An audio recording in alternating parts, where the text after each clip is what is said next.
On July 16, 1945, an explosion happened in New Mexico that changed the world.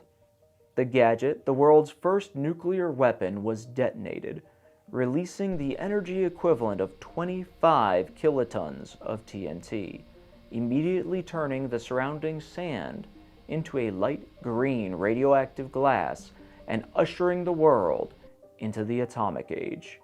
Since then, the world has been in both awe and fear of nuclear radiation because of its raw power and the potential harm and destruction it can bring. As a consequence, this also brought with it confusion and misinformation about the nature of radiation itself. And today we'll be talking about 5 common myths about radioactivity that still persist today. And for the more semantic of you out there, we're going to define radiation by the common parlance of it referring to alpha, beta, and gamma radiation, instead of how it is defined more broadly in physics, which is any act of energy transfer being transmitted as a wave or particle through a medium or space.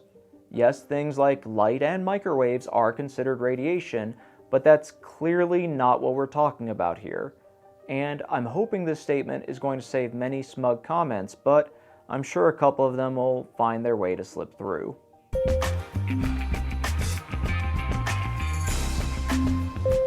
Radiation glows green. This is probably the most common way to show that something is highly radioactive. It'll clearly glow with a neon green light because of all that nuclear energy that's being released. Well, if you're hoping to have a green glow that's going to warn you that this big old tub of goop is radioactive, you're going to have a pretty rough time. Radiation is colorless and cannot be detected on its own. In fact, the only time radioactivity can be visible is not because of the radiation itself, but instead because of the radiation directly interacting with something else. 2 big examples of this are with radioluminosity and with Cherenkov radiation. With radioluminosity, the energy from radiation is actually being transferred to another material. It has its electrons excited to an orbital with a higher state of energy very briefly before returning to a lower orbital. Doing this releases the energy as light of a certain wavelength. This was most commonly used to make paints that glow in the dark by mixing radioactive material with pigments that react this way. The most common color for this paint was green, and it's where the myth came from, as the neon green glow became associated with things being radioactive. But other different colors could be produced, depending on what phosphor was being used. For example, adding manganese would produce orange light. This hasn't been helped by comics and videos that resort to use neon green waves to denote that something is radioactive, but to be fair, it is very hard to show radioactivity properly in any other way in a visual medium. Cherenkov radiation also produces visible light, but again, it's because the radiation is moving through a medium, and that medium is being caused to emit light energy, not because of the radiation itself. Bananas are dangerously radioactive. This one is still oddly common, and I didn't think that people actually held this belief until I met some people on set who said that they chose to avoid eating bananas specifically because of them being radioactive, and they were very worried about the impact it was going to have on their health. So, are bananas actually radioactive? Absolutely. But guess what? So is just about every other food you eat. Why is this? Well, the radioactivity from bananas comes primarily from potassium-40, which is a naturally occurring radioactive isotope of potassium. But its presence is everywhere. It's not at all specific to bananas. Basically, anything that has potassium in it, which is every living thing in existence, will produce some degree of radiation, as some of the potassium in it will be potassium-40 and radioactive. Bananas aren't even the food with the highest amount of potassium-related radiation, as other things like lima beans and Brazil nuts have higher amounts. There is no healthy way of avoiding this, as potassium is needed for the body to survive. But the good news is, you shouldn't be worried at all about this source of radiation exposure. Why is that? Well, it's because it's minimal relative to the exposure that we're getting from other sources daily, and our body is made to handle it. The food we eat only accounts for about 5% of the radiation we're exposed to annually, and about half of the radiation we're exposed to is due to natural background radiation. So, radiation exposure from eating specific foods should absolutely not be a concern, since even if you tried to change your diet to try to accommodate for it, it would likely have little to no impact on your health, since we do need a daily amount of potassium in our diet to stay alive. And if anything, the stress and extreme diet change that would be required to significantly decrease this exposure to have any relevance in our health would likely have much worse health consequences.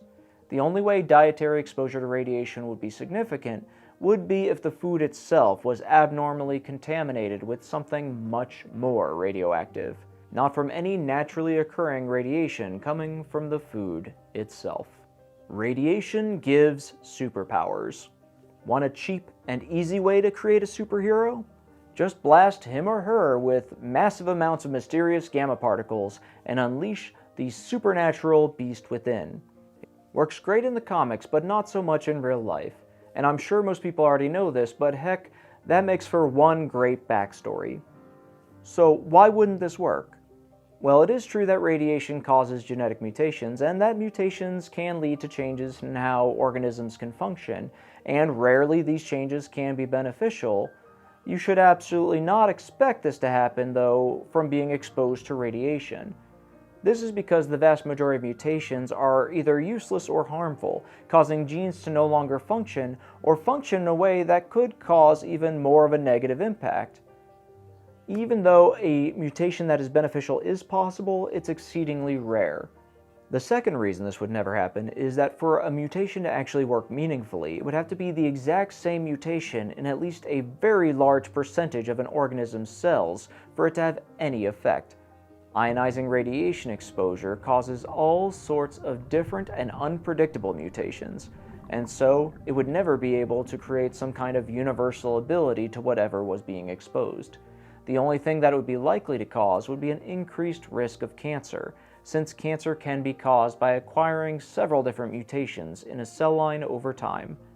If radiation caused a change in sperm or eggs, it could produce a child with a mutation that could be beneficial, but odds are it wouldn't be, and you shouldn't expect that child to just randomly become invincible. Pathetic. Nuclear power plants release harmful radiation. Nuclear energy, cheap, reliable, and fraught with the risk of constant radiation exposure. Well, at least that's the fear many residents have when the idea of a new nuclear plant is floated in their community. But I'm not going to say that a nuclear plant doesn't come with at least some risks, but that risk largely comes from the rare possibility of an accident or nuclear meltdown, or if the plant was destroyed or damaged from a disaster. Normally, nuclear plants do emit very, very small amounts of radiation, either directly from the nuclear reaction or from gas and liquids that are released from the process. But this radiation is generally very small, quickly dissipated, and is constantly being monitored for safety. The nuclear waste produced as a byproduct of the reaction is regulated, monitored, and safely stored or disposed of to minimize exposure risks, assuming that there's appropriate oversight. But I'm not going to get into the larger issue of handling nuclear waste. In terms of living near a nuclear plant that's under normal operation, the additional radiation exposure due to living less than 50 kilometers for an entire year is about 0.01 millirem, which is about as much radiation exposure as eating a banana. Radiation makes a clicking sound. We cut to a scene of our protagonist in a bright yellow radiation suit. They slowly walk through a flooded basement guided by a dimly lit flashlight.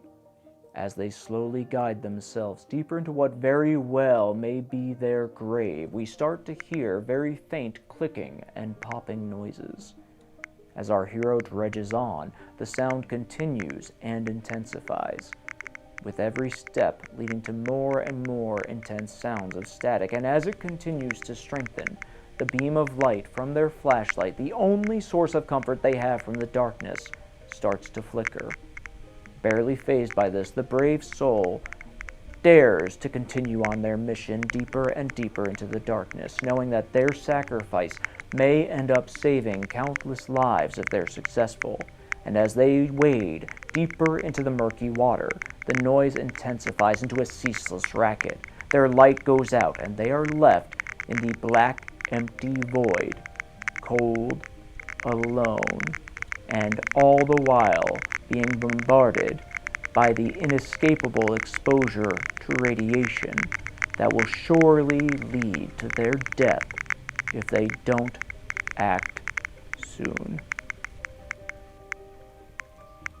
This works great for dramatic effect, but it's not at all how it works in real life. The clicking and popping noises made by radioactive activity are actually due to Geiger counters as a way of showing that they're being triggered by an ionizing effect. It's not actually from the Geiger counter itself. In fact, most of them have an option of actually turning them off.